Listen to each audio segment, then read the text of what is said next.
하나님 말씀은 요한 1서 1장 5절에서 10절까지의 말씀입니다.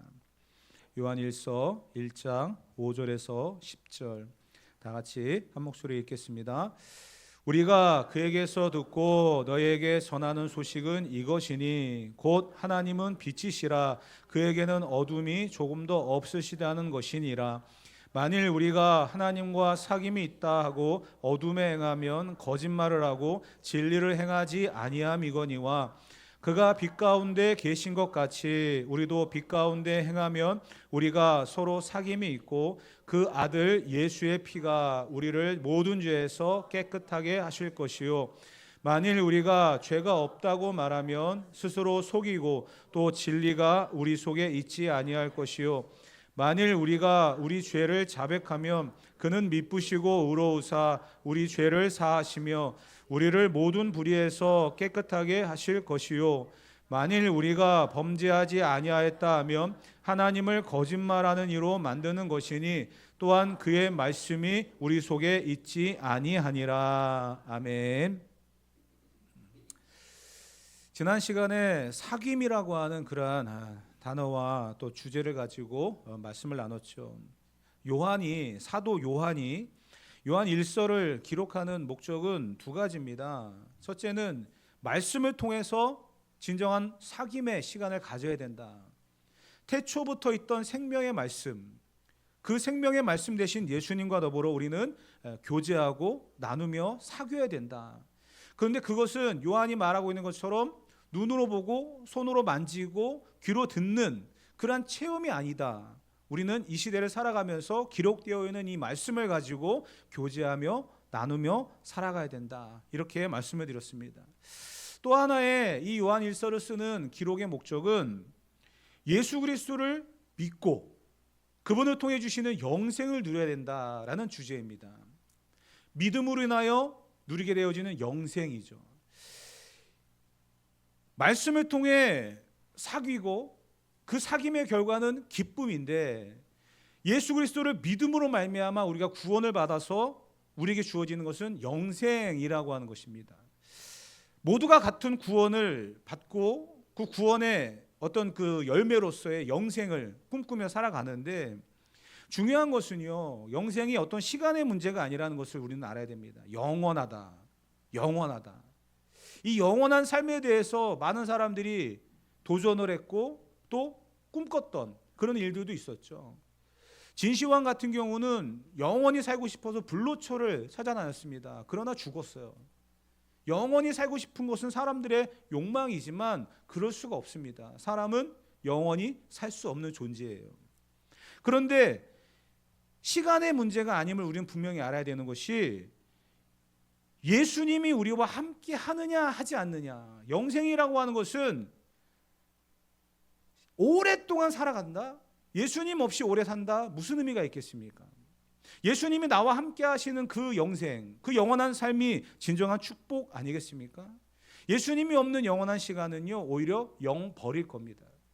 그렇기 때문에 요한은 믿음으로써 구원을 받고 그 구원을 받은 자들이 영생을 살아가는데 그 영생은 예수님과 더불어 살아가는 시간들, 예수님과 함께하는 시간들이다라고 이야기하는 것입니다. 그렇기 때문에 우리가 천국을 꿈꾸며 살아가며 이 구원과 영생에 대한 이야기를 그 시간, 그 장소에만 국한되어서 생각할 것이 아니라 오늘을 살아가는 이 시점에서도 예수님이 나와 함께 하신다는 것을 믿으면 그곳이 영생의 시간의 장소일 줄 믿습니다. 우리는 그 사실을 잊지 않고 살아가야 돼요. 왜냐하면 예수님 자체가 길이요 진리요 생명이기 때문입니다. 예수님이 나와 함께 하신다는 사실이 우리에게 믿음으로써 고백되어지고 나에게 충만하게 임하였다라고 한다면 그곳은 바로 천국이고 그 삶의 시간들은 바로 영생의 시간이라는 거예요. 요한 1서 1장 2절 지난 시간에 말씀을 우리가 다시 한번 보도록 합시다. 요한 1서 1장 2절 다 같이 한번 읽어봅시다. 이 생명이 나타나신 바 된지라 이 영원한 생명을 우리가 보았고 증언하여 너희에게 전하노니 이는 아버지와 함께 계시다가 우리에게 나타내신 바 된 이시니라. 아멘. 이 생명, 바로 예수 그리스도입니다. 그분이 우리에게 나타났다는 거예요. 왜요? 우리와 함께 이 영원한 시간, 영원한 생명을 누리게 하기 위해서. 생명 대신 예수님을 믿는다는 거, 그것은 단지 맹목적으로 내가 믿습니다, 매번 외치고 고백을 한다고 해서 믿어지는 게 아니죠. 알아야 된다라고 말씀을 드렸어요. 그 안다라고 하는 것은 지식적인 알미 아니라고 분명히 말씀드렸습니다. 예수님과의 교제예요. 태초부터 있었던 이 생명의 말씀과 교제의 시간을 우리가 가져야 된다는 거예요. 그래야만 예수님을 알아가게 되어지고 하나님과의 진정한 사귐의 시간을 갖게 된다라는 사실입니다. 우리의 인격이 변화되어야 되고요, 그 인격이 변화되어진 것이 삶으로 드러나야 됩니다. 예수님을 오랫동안 믿으면서도 바뀌지 않는 그런 인격들을 많이 봅니다. 그러면 그것은 문제가 있는 거죠. 예수님을 만났고 그분을 통해서 변화되어진 인격을 가졌다고 한다면 삶으로 드러나야 되지 않겠습니까? 제자들이 특별했던 이유가 뭘까요? 그들의 예수님을 만나기 이전의 삶과 예수님을 만난 이후의 삶이 완전히 다르기 때문이에요. 예수님과 동행하기 때문에 예수님을 보여줘야 되고 예수님을 드러내는 그런 삶을 살아야 되기 때문에 그들은 전에와는 다른 그런 삶을 살아갔던 것을 보게 되어집니다. 그렇기 때문에 예수님이 내 안에 계시다는 사실, 내가 예수님 안에 있다라고 하는 이러한 진정한 사귐의 시간을 갖고 인격적인 변화가 이루어졌다라고 한다면 우리는 삶을 통해서 보여줄 수 있는 그러한 삶을 살아가야 될 줄 믿습니다. 그러기 위해서는 예수님과의 인격적인 관계 속에서 교제가 있어야 된다라고 말씀을 드렸잖아요. 이 교제는 다른 게 아니라 대화죠. 물론 기도라고 하는 하나님과의 이 대화를 우리가 잘 알고 있습니다. 그런데 마냥 우리가 기도만 한다고 해서 모든 것이 다 해결되어지고 그 안에서 모든 것을 다 충족할 수는 없어요. 그 기도가 더 풍성해지고 그 기도가 더 견고해지려면 말씀이 기반이 돼야 되거든요. 이 말씀은 진정한 교제의 도구입니다. 그렇기 때문에 우리가 그 말씀을 붙들고 하나님과의 사귐의 시간에 영적인 대화를 나눌 수 있는 삶을 살아가야 되는데, 요한복음 14장 20절 21절에 보게 되어지면 요한은 이렇게 기록을 해놨거든요. 다 같이 한번 읽어봅시다. 그날에는 내가 아버지 안에 너희가 내 안에 내가 너희 안에 있는 것을 너희가 알리라. 나의 계명을 지키는 자라야 나를 사랑하는 자니 나를 사랑하는 자는 내 아버지께 사랑을 받을 것이요 나도 그를 사랑하여 그에게 나를 나타내리라. 아멘. 이 말씀 속에서 내가 예수님 안에, 예수님이 내 안에, 그런데 그 모습이 어때야 되느냐? 나의 계명을 지켜야 된다.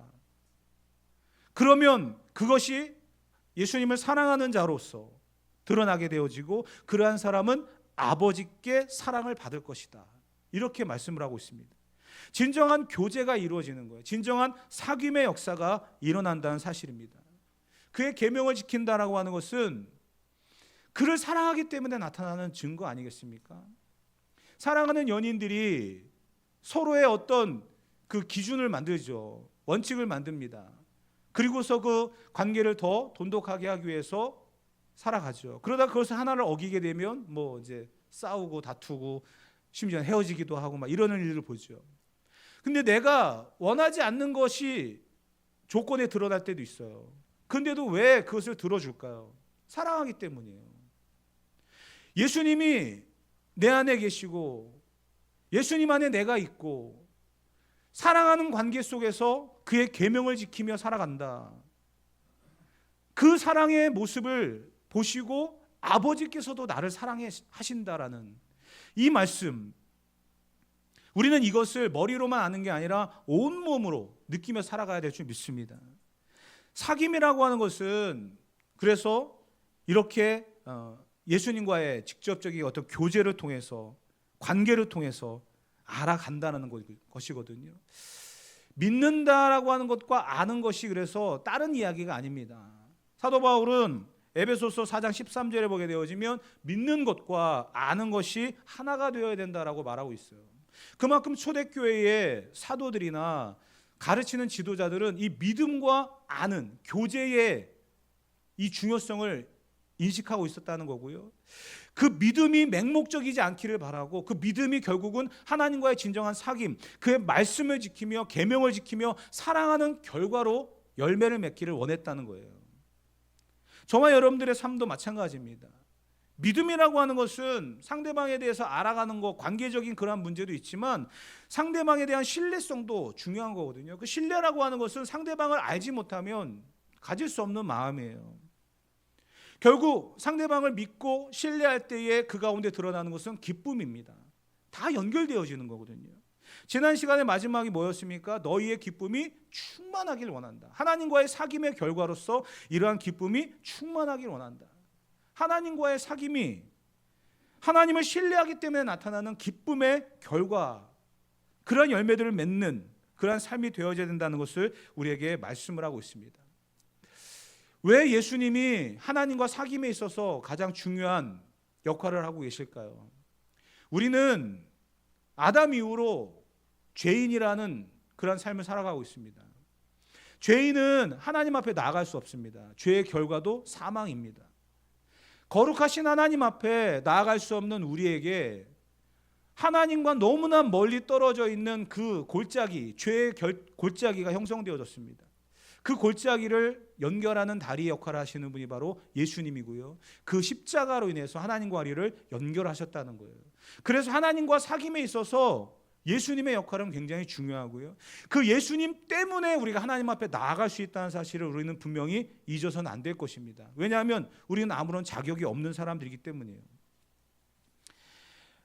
5절과 6절 말씀 다 같이 한번 읽어보도록 하겠습니다. 우리가 그에게서 듣고 너에게 전하는 소식은 이것이니 곧 하나님은 빛이시라 그에게는 어두움이 조금도 없으시다는 것이니라. 만일 우리가 하나님과 사귐이 있다 하고 어둠에 행하면 거짓말을 하고 진리를 행하지 아니함이거니와. 이 말이 무엇이냐면 예수님이 말씀하시는 거예요. 나를 통해서 하나님 앞에 나아갈 수 있고 하나님을 만날 수 있고 하나님과 사귈 수 있다. 예수님으로 인해서 우리는 자격이 없거든요. 그런데 그 하나님과의 사귐에 하나님이 어떤 분인지를 알아야 되는데 그분은 빛이라는 거예요. 그에게는 어둠이 조금도 없다라고. 그러면서 하나님과 사귐이 있다라고 하면서 어둠에 행하면 거짓말을 행하는 것이다. 진리를 행하지 아니하는 것이다. 어둠을 행한다라고 하는 게 뭘까요? 아직도 죄성을 버리지 못하고 살아간다는 거예요. 아직도 죄인의 삶을 버리지 못하고 살아가고 있다는 거예요. 하나님 안에는 어둠이 없습니다. 거룩하심과 의로우심과 온전하심과 선하고 진실하신 성품밖에 없습니다. 그렇기 때문에 요한은 하나님이 빛이다라고 표현을 하고 있는 거예요. 그 하나님과 사귐에 있어서 우리에게 가장 필요한 게 뭘까요? 내 안에 있는 거짓과 거짓말, 죄악을 멀리하는 것입니다. 우리는 죄와 피 흘리기까지 싸워야 되는 거예요.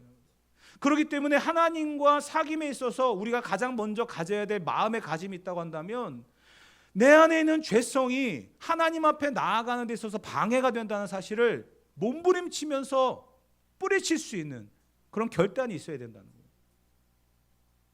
하나님이 어떠한 분이신지를 알고 살아가는 그 첫걸음은 바로 죄성에 대한 몸부림이라는 거.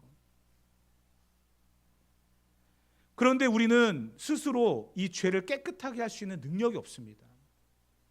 아무리 이 세상에서 가장 비싸고 고급진 그러한 세정제를 사용해도요, 우리의 죄는 씻을 수가 없어요. 그렇기 때문에 하나님께서는요, 우리에게 이 죄를 씻을 수 있는 이 죄성을 뿌리치고 하나님 앞에 나아갈 수 있는 길을 열어주셨습니다. 본문 7절 말씀이에요. 다 같이 한번 읽어보겠습니다. 그가 빛 가운데 계신 것 같이 우리도 빛 가운데 행하면 우리가 서로 사귐이 있고 그 아들 예수의 피가 우리를 모든 죄에서 깨끗하게 하실 것이요. 아멘. 우리의 죄를 깨끗하게 하실 수 있는 것은 오직 예수 그리스도의 피 외에는 없는 줄 믿습니다. 그렇기 때문에 하나님과 우리의 막혀있는 담을 허시고 하나님과 우리의 끊어져 있는 관계를 회복하시는 것은 오직 예수 그리스도밖에 없습니다. 왜 우리가 하나님 앞에 온전히 나아가지 못하는, 이 죄성을 끊지 못하는 그런 삶을 살아갈까요? 그것은 아직까지 하나님을 제대로 알지 못하기 때문이에요. 그렇기 때문에 오늘 이 시간에 우리는 하나님을 제대로 알고 하나님 앞에 나아가는 방법들을 다시 한번 묵상하며 볼 수 있어야 되는데요. 우리가 죄인이라는 것을 잊어버리면 하나님이 필요가 없습니다. 우리가 죄인이라는 것을 깨닫는 순간 하나님이 필요한 거고요. 하나님 앞에 나아가기 위해서 내 힘과 노력이 아니라 예수님이 또 필요하다는 사실을 또 알게 되어진다는 거예요. 그래서 우리는 예수님 앞에 나아가는 그 관계, 예수님을 통해 하나님 앞에 나아가는 관계, 그 가운데서 내 힘과 능력으로 안 되어지기 때문에 성령의 은혜를 구하고 성령 하나님의 도우심을 구하는 거죠. 우리의 입술을 통해서 말해야 되고 우리의 삶을 통해서 몸부림쳐야 될 것이 무엇이냐? 그것이 바로 8절과 9절과 10절에 요한이 이렇게 기록을 해놨습니다. 다 같이 한번 읽어봅시다. 만일 우리가 죄가 없다 말하면 스스로 속이고 또 진리가 우리 속에 있지 아니할 것이요, 만일 우리가 우리 죄를 자백하면 그는 미쁘시고 의로우사 우리 죄를 사하시며 우리를 모든 불의에서 깨끗하게 하실 것이요, 만일 우리가 범죄하지 아니하였다 하면 하나님을 거짓말하는 이로 만드는 것이니 또한 그의 말씀이 우리 속에 있지 아니하니라. 아멘. 죄와 어둠의 그 방탕한 삶 가운데 살아가고 있으면서도, 그 더러운 현실 속에 내가 있으면서도 그 더러움이 무엇인지도 모르고 그 죄성이 무엇인지도 모르고 살아갈 때가 얼마나 많이 있습니까? 그래서 하나님은 우리에게 기회를 주시는 거예요. 우리가 우리의 죄를 자백하면 회개할 수 있는 기회를 주신다는 거죠. 그러면 그는 미쁘시고 의로우셔서 우리 죄를 사하실 뿐만 아니라 우리를 모든 불의에서 깨끗하게 하신다는 거예요. 그 사실이 오늘 우리에게 허락되어지는 것이 얼마나 큰 은혜인지를 우리는 분명히 알고 살아가야 되는 것입니다. 말씀드렸듯이 하나님과의 사귐에 있어서 중요한 우리의 마음가짐은 내 안에 있는 죄성이 나를 주장하지 못하도록, 내 안에 있는 이 죄성이 나를 주장하지 못하도록 몸부림치면서 하나님 앞에 진정한 이 사랑과 은혜가 내 안에서 소멸되지 않기를. 시편 51편에 보게 되어지면 다윗이 밧세바를 범하고 죄를 졌죠. 나단 선지자가 찾아와서 다윗을 책망합니다. 그때 다윗은 어떻게 합니까? 하나님 앞에 무릎을 꿇고 기도하잖아요. 내가 죄인입니다. 내가 죄를 범했습니다. 그리고 나서 다윗이 고백하는 게 뭐예요? 주의 성령을 내게서 거두지 마옵소서. 왜 그럴까요? 하나님과 사귀어봤던 그 감정을 알기 때문이에요. 하나님이 내 안에 계시는 것이 얼마나 중요한지를 알기 때문이에요. 내가 죄를 범함으로 말미암아 하나님이 나를 떠나시는 것이 두렵기 때문에 다윗은 그런 고백을 하는 것입니다. 사랑하는 성도 여러분, 내 안에 남아있는 죄성이 나를 주장하지 못하도록 하나님이 은혜가 나를 충만하게 채워가기를, 하나님께서 나를 붙들어 주시는 그 은혜와 역사가 나를 주장해 가기를 오늘도 기도하며 승리할 수 있는 저와 여러분 되어지기를 주님의 이름으로 축복합니다. 그래서 성도는요, 끊임없이 내적인 갈등과 그 영적인 싸움들을 계속해서 싸우고 가야 되는 거예요. 내 안에 있는 죄성이 나를 타락하게 만들고 나를 넘어뜨리게 만들고 하나님과의 관계를 끊어버리는 그 사실에 대하여 몸부림치면서 하나님, 이 죄성이 나를 주장하지 못하도록 은혜를 더 부어주시고 믿음의 결단대로 살아갈 수 있도록 용기와 힘을 더하여 주시옵소서. 그러한 마음의 자세로 출발을 하지만 어떻습니까? 삶은 우리를 편안하게 내버려 두지 않죠. 열심히 살아보려고, 믿음대로 살아보려고 몸부림치다가 또 절망의 시간이 오는 거예요. 아, 나는 죄인이구나. 나는 이것밖에 안 되는구나. 내가 이렇게 살아보려고 했는데 또 시험에 빠지고 넘어지는구나. 찾아오는 절망의 시간이 있다는 거예요. 근데 그 절망의 시간이요, 성도에게는요 유익한 시간입니다. 왜냐하면 우리가 하나님을 만날 수 있는 시간이기 때문이에요. 내가 죄인으로 인해서 범죄하고 넘어진 그 실패의 시간이 오히려 하나님을 만나는 시간이 된다는 거예요. 하나님, 말씀대로 살아보려고 몸부림치며 내 안에 있는 죄성이 나를 주장하지 못하도록 하나님 앞에 기도했는데도 또다시 범죄하고 또다시 죄를 짓습니다. 나는 안 되는 것 같아요. 하나님, 나는 실패자입니다. 나는 패배자입니다. 그 고통의 밤, 눈물의 밤을 보내고 있는 그 시간에 하나님께서 나를 찾아와 주시고 만나 주시고 위로해 주시기 때문이에요. 그래서 성도들에게 있어서 하나님과의 사귐의 시간에 있어서 내 안에 있는 죄성이 나를 주장하지 못하도록 하는 이 간절한 몸부림도 중요하고요. 그렇게 살아가다가 실패를 경험하는 그 순간에도 나를 찾아와 주시는 하나님의 은혜가 있음을 알고 묵상하고 경건의 삶을 살아가는 겸손의 모습도 중요한 줄 믿습니다. 그래서 성도의 시간들은요, 너무너무나 중요한 시간들인 거예요. 어느 한 시간도 허투루 살아갈 수 없는 아주 중요한 시간들입니다. 그래서 하나님은 성공한 사람만 찾는 것이 아니라 어떻게 보면 실패자들을 더 많이 찾아오시는지도 모르죠. 저와 여러분들이 지금 어떠한 상황에 빠져 있습니까? 저와 여러분들이 지금 어떠한 시간들을 보내고 있습니까? 내 안에 있는 죄성을 이기기 위하여 그 간절한 몸부림으로 살아가고 있습니까? 그건 교만이 아니에요. 내가 죄로 인하여 범죄하고 넘어지고 쓰러져 있는 그러한 상황을 살아가고 있습니까? 그것은 오히려 하나님 앞에 겸손으로 나아갈 수 있는 시간이 될 줄 믿습니다. 오히려 내 마음이 애통하는 마음으로 변화되어져서 하나님과 연결하는 그러한 시간이 될 줄 믿습니다. 그렇기 때문에 성도들의 모든 삶의 시간들은 소중하고요, 하나님은 그 모든 시간들을 사용하셔서 우리와 진정한 사귐의 시간들을 만들어 가실 줄 믿습니다. 그래서 우리는 말씀을 주야로 묵상하는 자가 되어야 되고요, 그 말씀을 붙들고 살아가는 사람이 되어야 될 줄 믿습니다. 이런 예화가 있습니다. 아프리카의 어느 마을에 그 추장의 아들이 외국으로 유학을 갔어요. 그래서 그곳에서 신문물을 경험하고 또 거기서 새로운 어떤 공부를 하고 자기의 마을로 돌아왔습니다. 자기들이 원래 살았던 그 마을을 새롭게 변화를 시키고 발전을 시켜야 된다라고 하는 이 사명감을 가지고 돌아온 이 아들이에요. 근데 아직 결혼을 안 했습니다. 결혼을 하고 안정적인, 그리고 마을 사람들에게 뭔가 보여줘야 되는 그러한 사명감이 그에게 있었어요. 사람들은 이야기합니다. 추장의 아들이 참 잘생기고 똑똑하고 또 앞으로 미래가 있는 그런 사람이기 때문에 그 마을 사람들 중에서 예쁘고 또 인정받는 그러한 마을의 원로의 딸과 결혼할 것이다, 소문이 파다하게 났습니다. 그런데 그 마을에 결혼을 하기 위해서는요, 신랑이 신부에게 소 한 마리를 지참금으로 줘야 되는 그런 전통이 있었어요. 제일 많이 주었던 그 소의 지참금은 3마리까지였다고 해요. 그 마을의 기록에 의하면. 사람들은 이 추장의 아들이 마을의 원로의 그 딸에게 소를 몇 마리를 줄까 기대하면서 바라보고 있었습니다. 근데 이 추장의 아들은 그 마을에서 제일 대접받지 못하고 인정받지 못하는 그 한 여인에게 소 9마리를 주면서 청혼을 했습니다. 사람들은 난리가 났습니다. 기절하기 일보 직전이었어요.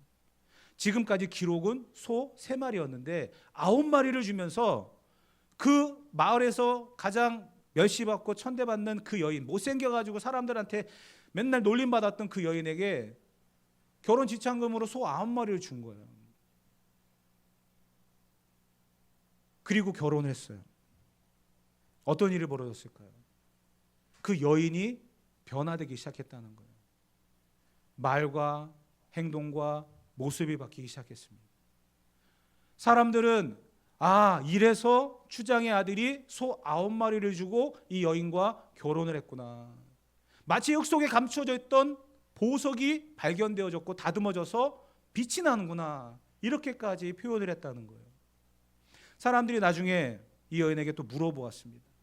당신은 염소 1마리조차 비교가 안 될 만큼의 그런 가치가 없는 여인이었는데 추장의 아들에게 소 9마리가 하장되어지는 그러한 결혼 지참금을 받았고 그 이후로 당신의 삶은 그렇게 바뀌어져서 놀랍게 변화되어졌는데 그 이유가 무엇입니까?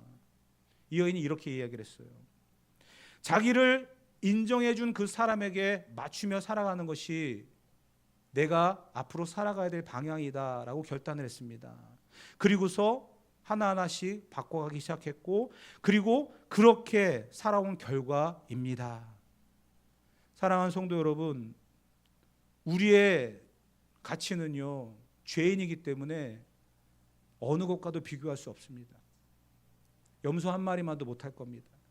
그런데 하나님께서는요 우리와 사귐을 갖고 우리에게 영원한 생명을 주시기 위하여 그 아들 예수 그리스도를 지참금으로 그 피를 흘리심으로 말미암아 우리의 모든 죄에 대한 값을 지불하셨습니다.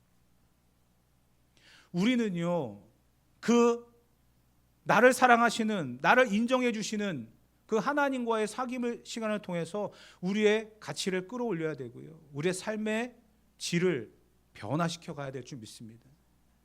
저와 여러분들의 삶은 어떻습니까? 저와 여러분들이 하나님과 사귀기 위해서 얼마나 많은 시간을 들여 살아가고 있습니까?